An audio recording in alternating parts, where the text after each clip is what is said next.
Ce énième déplacement diplomatique de Félix Tshisekedi. Après son voyage à Washington, le président congolais a achevé une visite en Angola. Au menu, le conflit qui déchire l'est de la République démocratique du Congo. Le président togolais Faure Gnassingbe, médiateur désigné par l'Union africaine, était présent aux côtés du président angolais João Lourenço. Un communiqué final a été adopté par les 3 chefs d'État en vue de concrétiser les avancées diplomatiques sur le terrain. La correspondance à Kinshasa d'Aurélie Bazaraki-Bangula.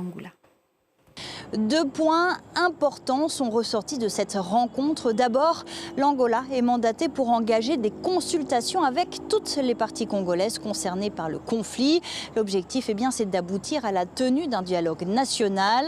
Alors sur ce point, le président Tshisekedi a été clair. Le dialogue ne pourra se tenir que sur le sol congolais, conduit et organisé par les institutions de la République. Un point de blocage important pour l'opposition dont une partie vit en exil à l'étranger et demande que ce dialogue soit conduit par les églises.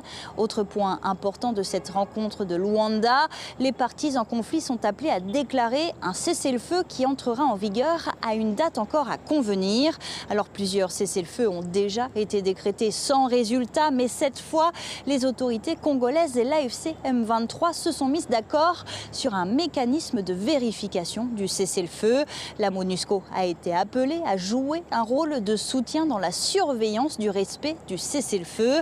Alors la mission onusienne se dit prête dès maintenant à remplir ce rôle avec une phase initiale à Uvira. C'est un travail d'observation qui va progressivement se développer sur le terrain avec des capacités qui resteront limitées.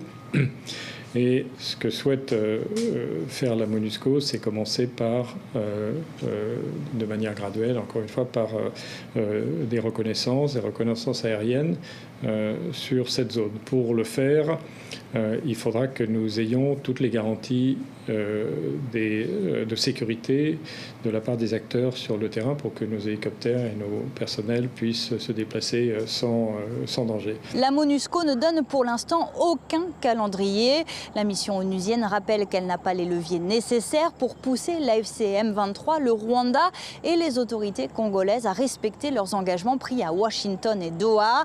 Elle appelle à une intensification des efforts diplomatiques pour aboutir à des résultats concrets sur le terrain.